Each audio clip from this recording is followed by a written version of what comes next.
I used to believe I had the perfect marriage. Lily and I met in our mid-20s, and everything about her seemed effortless. Her laugh, the way she could light up a room, and how she always made me feel like the most important person in the world. We tied the knot after 2 years of dating, a modest ceremony in my parents' backyard under a canopy of lights strung up by my brother, Ethan. Ethan was my hero growing up, a protective, funny older brother who could charm anyone.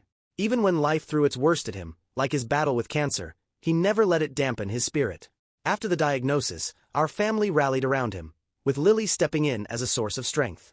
She often stayed late at the hospital, bringing him meals and chatting with the nurses. I was so grateful to have a partner who cared for Ethan as much as I did. When Ethan passed away, it broke me. Grief weighed on me like a storm cloud that wouldn't lift, but I tried to stay strong for Lily and our friends. What I didn't realize was that in those moments when I needed her most, she was drifting away. What came next would shatter everything I thought I knew about love, loyalty, and the person I'd built my life with. The discovery of her betrayal wasn't a lightning bolt out of nowhere. It started with small things, her phone constantly lighting up, hushed conversations ending when I entered the room, and her cold, dismissive attitude. Still, I didn't want to believe it.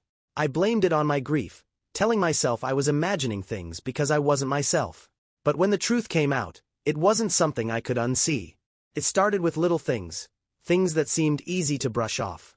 Lily's phone was practically glued to her hand. If I asked her who she was talking to, she'd wave it off. Just work stuff, she'd say with a tight smile, but the way her shoulders tensed told me there was more to it. I tried not to overthink it. She'd been my rock during Ethan's illness. Maybe now she just needed her space to cope with her own grief. But as the weeks passed, her distance became harder to ignore. She'd go out late, claiming she needed to clear her head or run errands. Once, I caught her putting on makeup before one of these supposed midnight drives. When I joked, "Who are you getting dolled up for, the gas station clerk?" she laughed, but it sounded forced. "Don't be ridiculous," she said, brushing past me. I wasn't the kind of guy to snoop. Trust was the backbone of our relationship. Or at least, that's what I thought. But one night, as she showered, her phone buzzed repeatedly on the nightstand.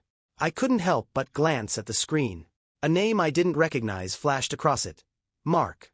The message preview read, "Can't stop thinking about last night." My chest tightened, and my mind raced. There had to be an explanation. Maybe it was a coworker, a harmless misunderstanding. I put the phone down and stared at the bathroom door, the sound of running water mocking my indecision. Should I confront her? Pretend I didn't see it? My gut twisted with the possibilities. When she came out of the bathroom wrapped in a towel, her face lit up at the sight of me. For a moment, she looked like the woman I fell in love with, but the illusion shattered when she picked up her phone. Her expression changed, just for a second, like someone caught red-handed. Then, just as quickly, she smiled. "Work's been crazy," she said, tucking the phone away. "Let's not talk about it." I nodded, swallowing my suspicions, but I couldn't shake the feeling that something was off. As the days passed, I found myself watching her more closely. Her excuses, her tone, the way she'd glance at her phone when she thought I wasn't looking. The love we shared, the partnership I once thought was unshakable, now felt like it was slipping through my fingers. I told myself I was being paranoid, that grief was playing tricks on my mind. But the evidence kept piling up. One day, I came home early from work to find her sitting in her car in the driveway, talking on the phone. She didn't notice me as I parked down the street and walked up quietly. Her voice was low, intimate, and unmistakably flirty. I caught just enough to make my stomach churn. "I can't wait to see you again," she said, her tone dripping with sweetness I hadn't heard in months. Last time was incredible. I didn't need to hear more. I turned and walked back to my car, my pulse pounding in my ears. I sat there for what felt like hours, grappling with the reality I'd been trying so hard to ignore. She wasn't just pulling away, she was stepping out, and I was left wondering how long it had been happening. When I finally confronted her that evening, her reaction wasn't what I expected. She didn't deny it outright. Instead, she deflected. "You've been so distant," she accused, crossing her arms defensively. "I've been lonely, and I needed someone to talk to." Her words hit me like a slap. Lonely? After everything we'd been through together? I was grieving my brother, trying to hold myself together, and she was blaming me for her betrayal? The audacity of it stung more than the act itself. "Who is he?" I demanded, my voice shaking with anger. She hesitated, then mumbled, "It doesn't matter. It was just a mistake." A mistake. That word felt like poison. Mistakes were things like forgetting to lock the door or leaving the oven on. Cheating wasn't a mistake. It was a choice. A deliberate, hurtful choice. After her confession, or what little she was willing to admit, the air between us grew thick with tension. I couldn't stand to look at her, and she avoided being alone with me. It was like we were strangers living under the same roof, waiting for something to break. But the truth always has a way of surfacing, and when it did, it shattered everything. A week after that confrontation, I was sitting in the living room, staring blankly at the TV, the remote heavy in my hand. I wasn't even watching, just trying to numb the storm of emotions inside me. That's when Lily walked in. She didn't sit beside me, didn't even meet my eyes. She hovered by the doorway, her hands twisting nervously. "I think we need to talk," she said finally, her voice barely above a whisper. I muted the TV and turned to her. "What now?" She hesitated, her eyes darting around the room like she was searching for an escape. "It wasn't just one time," she said, her words so quiet I almost didn't catch them. "What?" I leaned forward, my stomach knotting. "With him," she continued, finally meeting my gaze.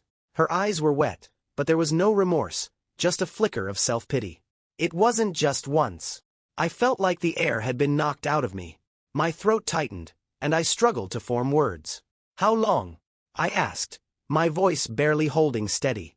She bit her lip, hesitating before answering. "A few months." Months. I clenched my fists, trying to process what that meant. While I had been pouring my energy into coping with Ethan's death, trying to keep my life from falling apart, she had been sneaking around with another man. The betrayal cut deeper than I thought possible. "Why, Lily?" I finally managed. "Why would you do this to me? To us?" She sighed, as if she were the one burdened by this conversation.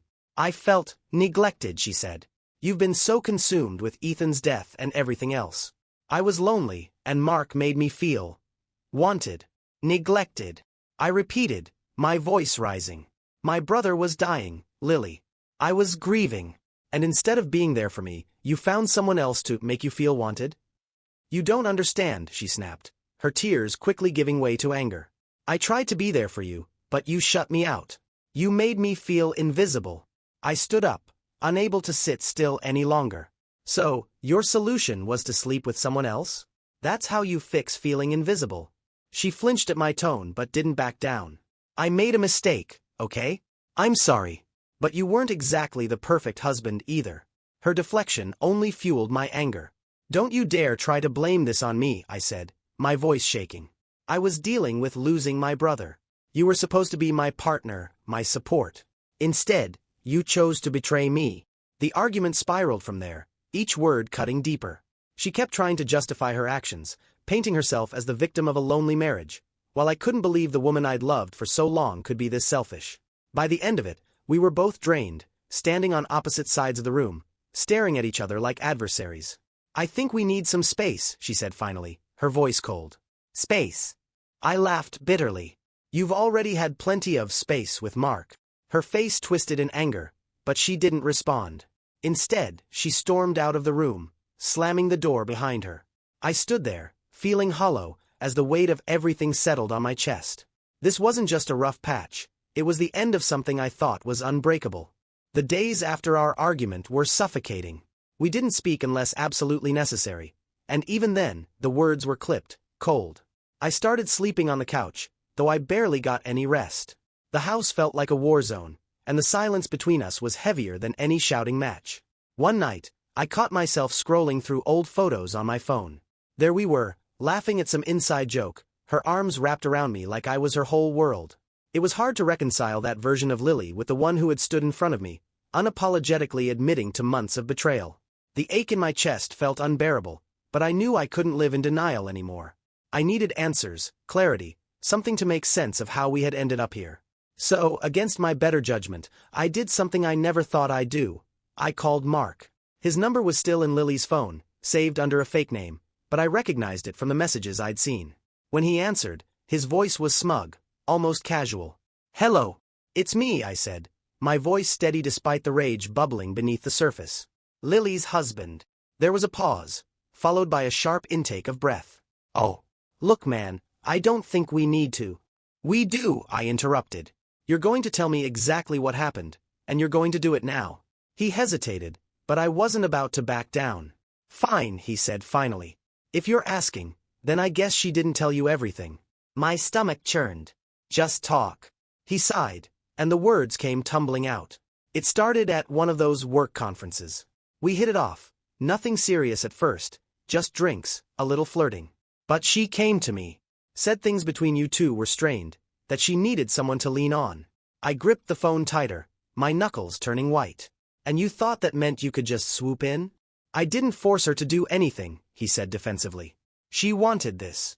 And honestly, I think she was trying to escape whatever you two had going on. Escape. I spat. I was grieving my brother while you were sneaking around with my wife. It wasn't like that, he said, his voice faltering. Look, I'm sorry, okay? I didn't mean for it to get this messy. I hung up without another word. My hands shook as I set the phone down, the weight of his words pressing on my chest.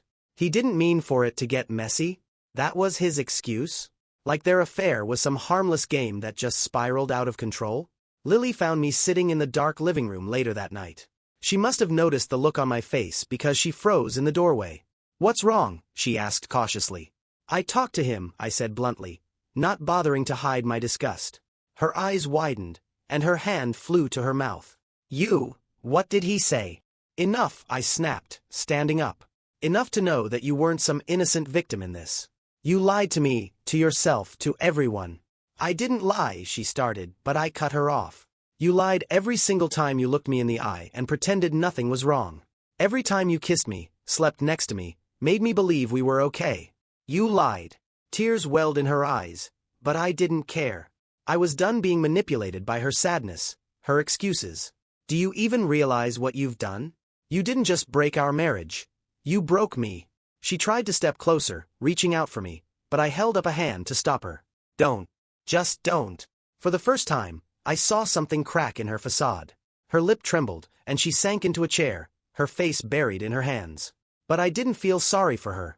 Not this time. I turned and walked out the front door, needing to escape the suffocating walls of the house. The night air was cold against my skin, but it was nothing compared to the chill inside me. I didn't know where I was going, but I knew one thing for sure. I couldn't keep living like this. The morning after my confrontation with Mark, I woke up on the couch. The stiffness in my back nothing compared to the ache in my chest. The sunlight streaming through the blinds felt mocking, too bright for the storm brewing in my life. I stared at the ceiling, replaying the conversation in my head. The smug tone of his voice, the way he painted Lily as some lost, lonely soul seeking comfort. It was pathetic. She wasn't lost. She had options, and she chose betrayal. Dragging myself to the kitchen, I found Lily sitting at the table with a cup of coffee, her hair pulled into a messy bun and dark circles under her eyes. She barely looked at me as I poured my own coffee, the silence between us heavier than any argument we'd had. Finally, she broke it. You didn't come to bed, she said, her voice low. I didn't bother looking at her. Why would I? She flinched like I'd slapped her. We need to talk about this, about us, she continued, gripping the mug so tightly her knuckles went white. There's no us to talk about anymore, I said, leaning against the counter. You made sure of that. Her eyes brimmed with tears, but I wasn't moved. I'd seen too many of those tears in the past few weeks, and not one of them had been for me. They were always for her, her guilt, her regret, her inconvenience. You're just going to give up, she whispered, her voice trembling. I set my mug down with a thud. Give up. You gave up, Lily. The second you decided to run to someone else, you gave up on us. Don't turn this around on me. She looked down at the table, her shoulders slumping. I didn't mean for it to go this far, she murmured, her voice barely audible. I laughed bitterly. That's what you keep saying, like it makes any of this better. Do you even hear yourself? You didn't mean for it to happen, but it did. And now you want me to clean up the mess you made. Her head snapped up, and for the first time, I saw a spark of anger in her eyes. I've apologized. I've admitted I was wrong. What more do you want from me? What do I want? I stepped closer, my voice rising. I want my wife back. I want the woman I married, the one who cared about me, about us. But she's gone, isn't she? You replaced her with someone I don't even recognize. She stood abruptly, her chair scraping loudly against the floor. This isn't fair, she said, her voice shaking. You shut me out for months. You barely talked to me, barely looked at me. I was grieving too, but you didn't care. My jaw tightened. I didn't care? Do you even hear yourself? My brother was dying, Lily. My world was falling apart, and instead of standing by me, you chose to step out. That's not neglect, that's selfishness. Her face crumpled, but I didn't stop. The words were pouring out now, years of trust and love unraveling with each syllable. You want to talk about fairness?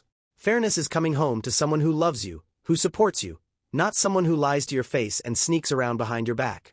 She opened her mouth to respond, but I held up a hand, stopping her. No more excuses, I said, my voice cold. I'm done listening. Without another word, I walked out of the kitchen, leaving her standing there with tears streaming down her face. I didn't feel triumphant or vindicated, just empty. The rest of the day passed in a haze. I couldn't focus on anything, my mind too busy cycling through the events of the past few weeks. By the time evening rolled around, I knew what I had to do. I picked up my phone and dialed the number of a lawyer a friend had recommended. Sitting in his office the next morning felt surreal. The walls were lined with degrees and framed photos of his family, a stark contrast to the disarray of my own life.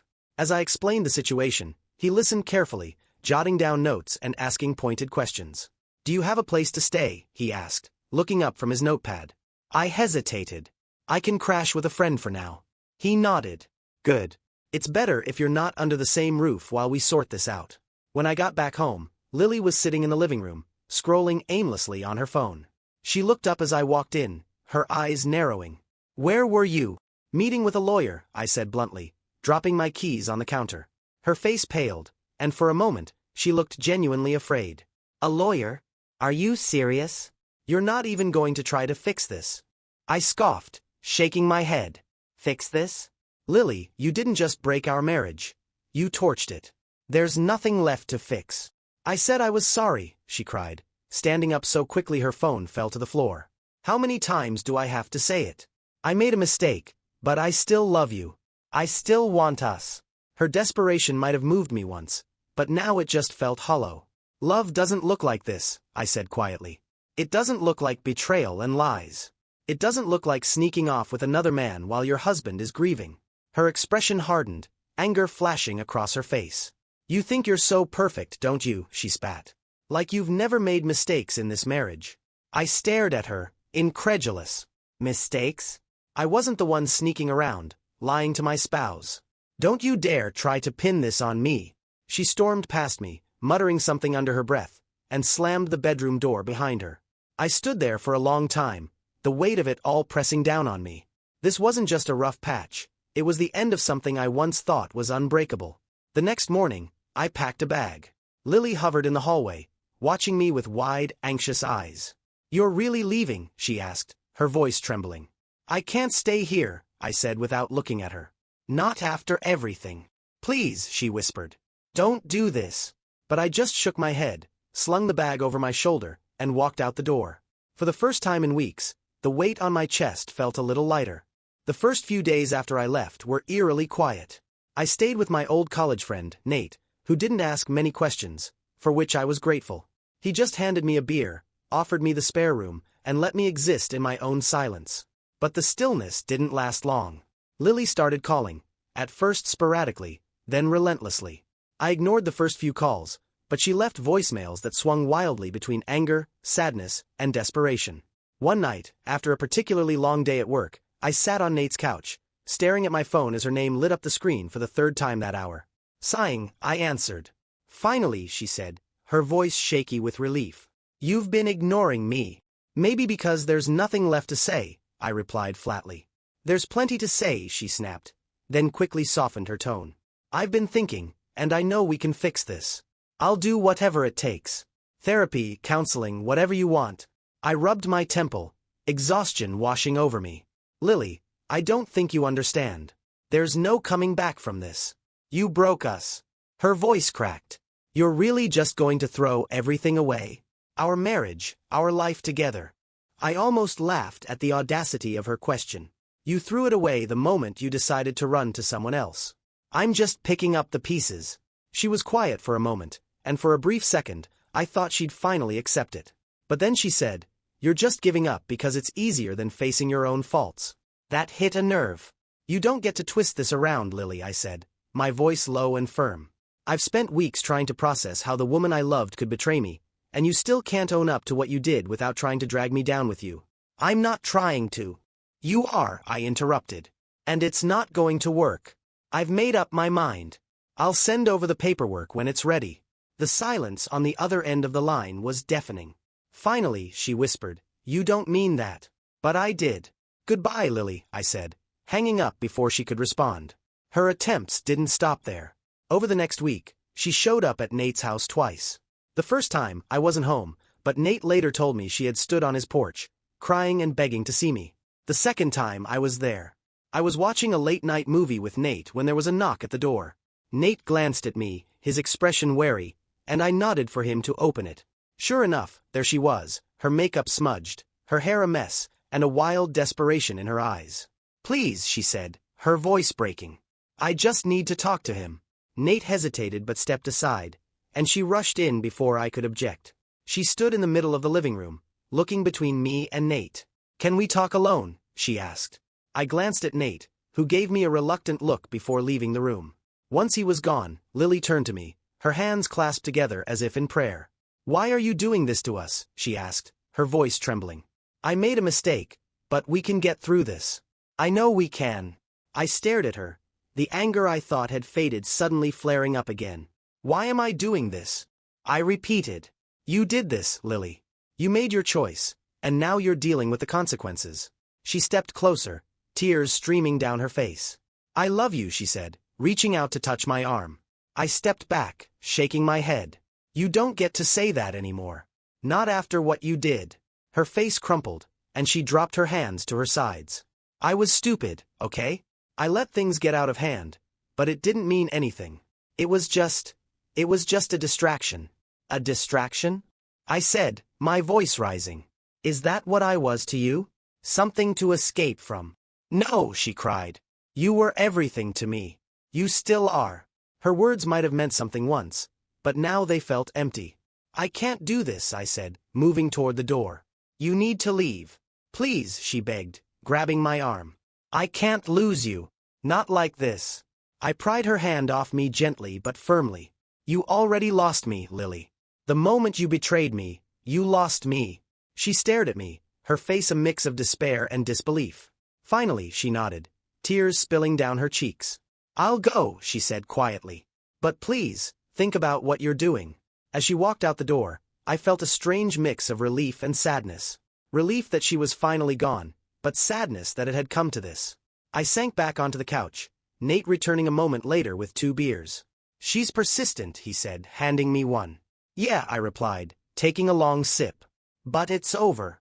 And for the first time, I started to believe it. Filing for divorce felt like stepping into a new world, one where I didn't know the rules anymore. The paperwork was straightforward but cold, a series of questions designed to dissect a life we'd built together into neat, impersonal sections. Assets, liabilities, custody. Thankfully, we had no children to complicate things. It was almost clinical, except for the emotional wreckage I carried into every meeting with my lawyer. Lily, on the other hand, was anything but clinical. She was erratic during the process, her responses veering from passive acceptance to heated accusations. "You're punishing me," she said once during a phone call, her voice thick with anger. "You want me to suffer." "No," I replied calmly, though the conversation drained me. "I want to move on." The day we signed the papers was the closest thing to closure I'd felt in months. Sitting across from her in the conference room, I noticed how tired she looked, the fire in her eyes dimmed. For a moment, I saw the Lily I used to love, the one who laughed at my stupid jokes and stayed up late talking about our dreams. But then I remembered Mark, her betrayal, and the lies she spun to cover it up. That memory kept me grounded. "Do you have anything you want to say?" she asked quietly as we handed over the signed documents. I hesitated but shook my head. "There's nothing left to say." She nodded, tears welling in her eyes, but she didn't push. We walked out of that office as strangers, and I didn't look back. In the weeks that followed, I poured myself into rebuilding my life. At first, it was small things: getting my own apartment, reorganizing my routine, finding a gym nearby to burn off the restless energy that came with being alone. But gradually, those small things turned into bigger changes. One of those changes was reaching out to Ethan's family. His wife, Sarah, and their 2 young kids had always been close to me, but after Ethan's death, I'd pulled away, too consumed by my grief to be present for them. Now, I felt a deep need to reconnect, to honor my brother's memory by being there for the people he loved most. Sarah welcomed me back with open arms. "The kids have missed you," she said, her smile tinged with sadness. "I've missed you too." Spending time with them became a kind of therapy. We'd go to the park, bake cookies, or just sit around sharing stories about Ethan. It wasn't easy, but it felt right. For the first time in months, I felt like I was part of something good again. Around this time, Claire came back into my life. We'd been friends in college, drifting apart as life pulled us in different directions, but a chance encounter at a coffee shop brought us back together. She was in town visiting her parents and recognized me as I waited for my order. "Is that Michael Scott?" she teased, her smile as warm as I remembered. I turned, surprised. "Claire. Wow, it's been, 10 years? "Closer to 15, she said, laughing. "You look the same. Maybe a little taller?" I grinned. "And you haven't aged a day." We ended up sitting down for coffee, catching up like no time had passed. I told her about Ethan, about the divorce, about the messy in-between that had become my life. She listened without judgment, her empathy shining through with every word. "I'm sorry you went through that," she said softly. "But I'm glad you're finding your way out of it." Claire and I started meeting up regularly after that, our friendship evolving into something deeper without either of us forcing it. She was patient, kind, and honest in a way I hadn't realized I needed. With her, I didn't feel broken. I felt like someone worth knowing again.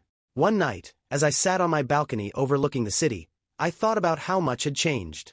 My marriage was over, my trust in people shaken, but I wasn't the same person I'd been when Lily's betrayal first came to light. I was stronger, more grounded, and more aware of what I deserved.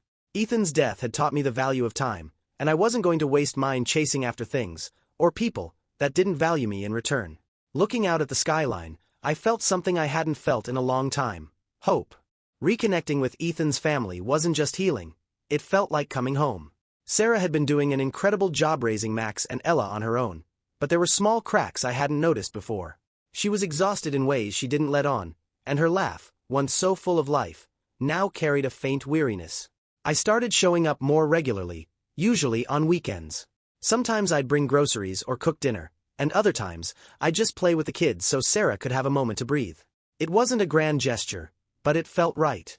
Ethan had always been the one to keep everyone together, and though I could never replace him, I wanted to make sure his family never felt alone. One Saturday, Max and I were tossing a football in the backyard while Ella drew pictures at the picnic table. Max stopped suddenly, holding the ball under his arm, and looked at me with wide, serious eyes. "Uncle Mike," he said hesitantly, "do you think Dad would be proud of me?" The question hit me like a punch to the chest. I knelt down to his level, my hands resting on his small shoulders. "Max, your dad was the proudest guy I've ever known," I said firmly. "He loved you more than anything in this world. If he could see you now, he'd be so proud it would probably make him cry. But don't tell him I said that. He'd want you to think he was tough." Max grinned, his eyes lighting up, and threw his arms around my neck. I hugged him tightly, feeling a lump in my throat. That moment stayed with me for days, a reminder of how important it was to keep showing up, not just for Sarah and the kids, but for Ethan's memory. It wasn't long before I started looking for other ways to honor Ethan. He'd always been passionate about giving back, especially to families going through hard times. I remembered the way he'd organized fundraisers for local causes, how he'd visit friends in the hospital just to sit with them and make them laugh. Inspired by that, I found myself drawn to a local cancer support center. The first time I volunteered, I felt out of place, unsure of what to do or say. But the staff welcomed me warmly, and the work itself, setting up events, running errands, and chatting with patients, quickly became something I looked forward to. It wasn't much, but it felt like I was giving a small piece of Ethan back to the world. One day, Sarah joined me at the center, bringing Max and Ella along to help out at a fundraiser. Watching them hand out flyers and set up tables reminded me of Ethan's energy. He'd always been the one to bring people together, and here we were, continuing that legacy in our own way. After the event, as we were packing up, Sarah pulled me aside.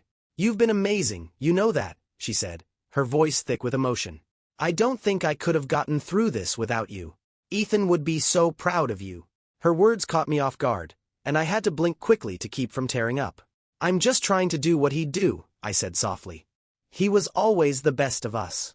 "He'd argue with you about that," she replied, a small smile tugging at her lips. "But he'd be wrong." Around the same time, an unexpected connection started to take root. It happened by chance, An ordinary morning at a coffee shop when I ran into Claire. She was someone I hadn't seen since college, a friend who had once been a constant presence in my life before time and distance pulled us apart. She was standing in line ahead of me when she turned and did a double take. "Is that Michael Scott?" she teased, her smile as warm as I remembered. "You look exactly the same." I laughed, caught off guard but genuinely happy to see her. "Claire. Wow, it's been forever." "What, 10 years?" "Closer to 15, she corrected, shaking her head. "And you still haven't learned to keep track of time." We ended up sitting down together, catching up like no time had passed. She told me about her work as a teacher, her travels, and her return to town to help her aging parents. I told her about Ethan, the divorce, and the messy process of starting over. She listened without judgment, offering quiet empathy where I needed it most. "You've been through so much," she said softly, her hand resting lightly on mine. "But you're still here. That says a lot about you." We started meeting up regularly after that, our friendship picking up where it had left off. It was easy with Claire, natural in a way that felt rare. She didn't push me to move faster than I was ready for, but she also didn't let me retreat into my comfort zone. One evening, as we sat on her couch watching an old black-and-white movie, she turned to me, her expression thoughtful. "Do you ever think about what's next for you?" she asked. I hesitated, swirling my drink in my hand. "I don't know," I admitted. "I've spent so much time looking back, at Ethan, at the divorce, that I'm not sure how to look forward." Claire smiled, tucking her legs beneath her. "You've been through a lot, Mike. But you're not stuck. You're allowed to have dreams again." Her words stuck with me long after I left that night. Dreams. I hadn't thought about that in ages. But as I continued to rebuild my life, I started to see glimpses of what those dreams might look like. Supporting Ethan's family, building something real with Claire, and carving out a future I could be proud of. The shadows of Lily's betrayal still lingered at the edges of my thoughts, creeping in during quiet moments. But they didn't control me anymore. I had too much to look forward to, too many people who mattered to me, to let the past define me. As I stood on my balcony one cool evening, looking out at the city lights, I realized I felt something I hadn't in a long time. Peace. 2 years after the divorce, life felt completely different. I wasn't fully healed. I wasn't sure anyone ever truly healed from betrayal, but I was in a good place. My connection with Ethan's family remained strong. Claire had become an essential part of my life, and my work at the Cancer Support Center had given me a renewed sense of purpose. It was during this time that I received an invitation to a wedding. Josh, one of my old college friends, was tying the knot, and he insisted I come. I hadn't seen many of our mutual friends since the chaos of my divorce, but Josh's excitement was contagious. Plus, Claire was eager to attend. "It'll be fun," she said, squeezing my hand. "Besides, I've been dying to see you in a suit." The wedding was held at a beautiful lakeside venue, the kind of place that felt almost too perfect. Claire and I arrived early, finding our seats near the back. She looked stunning in a navy dress, her laugh blending effortlessly with the hum of happy conversations around us. For a while, it was easy to forget the past. But then I saw her, Lily. She was standing near the bar, talking to a couple I didn't recognize. Her hair was shorter than I remembered, and she looked older, though still striking in a way that reminded me of the woman I'd once loved. My chest tightened, and for a moment, all the progress I'd made felt like it was teetering on the edge of collapse. Claire noticed my sudden stillness. "What's wrong?" she asked, following my gaze. "It's Lily," I said quietly. Claire's eyes lingered on her for a moment before turning back to me. "Do you want to leave?" I shook my head, exhaling slowly. "No. I'm okay. It's just unexpected." The ceremony began soon after, and I forced myself to focus on the vows, the flowers, the music, anything but the fact that my ex-wife was only a few rows away. Claire squeezed my hand occasionally, her presence grounding me in a way I desperately needed. The reception was harder. The moment Lily spotted me, I saw a flicker of surprise cross her face. She hesitated, then started walking toward me. Claire, noticing the shift, stepped aside. "I'll grab us some drinks," she said softly, giving me a reassuring look. Lily stopped a few feet away, her expression a mix of nervousness and something I couldn't quite place. "Michael," she said, her voice tentative. "It's been a long time." I nodded, keeping my tone neutral. "It has." For a moment, neither of us spoke. Then she sighed, tucking a stray hair behind her ear. "You look good," she said. "Happy." "I am," I replied simply. Her eyes dropped to the floor for a second before meeting mine again. I wanted to say, "I'm sorry. For everything. I know it's late, and maybe it doesn't matter anymore, but I need you to know that I regret what I did." Her words hung in the air, and I felt an odd mix of emotions. Anger, sadness, but mostly indifference. The pain she'd caused was still a part of me, but it no longer defined me. I had moved on, even if she hadn't. "I appreciate that," I said finally, my voice steady. "But I think we both know there's no going back." She nodded, her eyes glistening. "I know. I hope you're doing well." "I am," I said. "I hope you are too." It wasn't the dramatic confrontation I'd imagined in my darker moments. There was no yelling, no harsh words, just two people acknowledging the wreckage of their past and walking away from it. Claire returned shortly after, handing me a glass of wine. "How'd it go?" she asked, her tone light but curious. "Fine," I said, taking a sip. She apologized. "And how do you feel about that?" I looked at her, the woman who had been my anchor through so much. "Honestly, I feel nothing." Claire smiled, slipping her arm through mine. "That's a good thing." We danced that night, laughing and spinning under the string lights as the band played upbeat songs. I caught a glimpse of Lily once or twice, sitting alone at a table or chatting with distant acquaintances, but I didn't let it affect me. For the first time, I felt free of the weight she'd carried in my life. That night, as Claire and I drove home, I found myself reflecting on how far I'd come. Seeing Lily had stirred up old memories, but they didn't hold the power they once did. My life wasn't defined by her betrayal anymore. It was defined by the people who stood by me, the work I was proud of, and the love I was learning to let in again. For the first time in years, I felt truly at peace. Months after the wedding, life felt lighter, almost like the weight of the past had finally been lifted. That brief encounter with Lily had given me something I hadn't realized I needed. Closure. Not the kind that comes from hashing things out or revisiting old wounds, but the quiet understanding that the chapter was closed for good. There was nothing left to prove. No lingering what-ifs. I had moved on, and I knew it. One crisp fall afternoon, Claire and I took a walk through the park near her apartment. The leaves crunched under our feet, and the air smelled of wood smoke and the faint sweetness of cider from a nearby food stand. She was telling me about a new student in her class, a kid who reminded her of Max, when she suddenly stopped and turned to me. "You've been quiet," she said, her eyes searching mine. "What's on your mind?" I smiled, stuffing my hands into my jacket pockets. "Just thinking about how different things are now." "In a good way, I hope," she teased, nudging me with her shoulder. "In the best way," I said, my voice warm. "You know, a couple of years ago, I couldn't imagine ever feeling this settled. Like I'd find my footing again." Claire tilted her head, a soft smile playing on her lips. "You've come a long way, Mike. And for what it's worth, I think Ethan would be proud of you." Her words hit me in a way I didn't expect. I looked out at the lake, its surface rippling in the breeze, and thought about Ethan. His laugh, his relentless optimism, the way he always knew how to lift me up. I missed him every day, but I also felt like I was finally living in a way that honored his memory. "Thanks," I said softly. "That means a lot." Later that evening, I found myself scrolling through old photos of Ethan and me. One picture in particular stood out, a candid shot from a camping trip when we were kids. He had a marshmallow stuck to his cheek, grinning like he'd just conquered the world. It made me laugh, but it also reminded me of something he'd once said to me after a particularly rough day at school. "Life isn't about avoiding the hits," he'd told me. "It's about getting back up and figuring out what to do next." For the first time in a long time, I felt like I was finally doing that. Getting back up, figuring out what came next. And for once, the future didn't seem so daunting. It felt hopeful. In the months that followed, things continued to fall into place. Claire and I grew closer, building a relationship that felt strong and genuine. She understood my past without letting it define us, and I found myself looking forward to what we could build together. My work at the Cancer Support Center also deepened. I started organizing events, raising funds for families in need, and sharing Ethan's story whenever I could. It felt like a way to keep his spirit alive, to take the love and strength he'd given me and pass it on to others. One day, Sarah pulled me aside after a particularly successful fundraiser.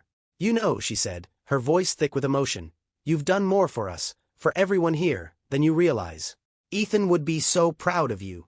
Her words echoed Claire's from months before, but this time, they didn't just make me feel proud. They made me feel whole. Looking back, I realized how far I'd come from that dark, shattered version of myself. The betrayal, the heartbreak, it was all part of my story, but it didn't define me anymore. I'd rebuilt my life piece by piece, surrounded by people who cared about me, supported me, and helped me see my own worth. And for the first time in years, I felt something I hadn't dared to hope for: joy. One evening, as Claire and I sat on her balcony watching the sunset, she leaned her head on my shoulder and asked, "What's next for us?" I thought about it for a moment, the warmth of her presence grounding me. "Whatever it is," I said, "I'm ready for it." She smiled, and in that moment, I realized something important. The past might shape us, but it doesn't have to define where we're going. And for the first time, I wasn't just ready for the next chapter. I was excited to write it.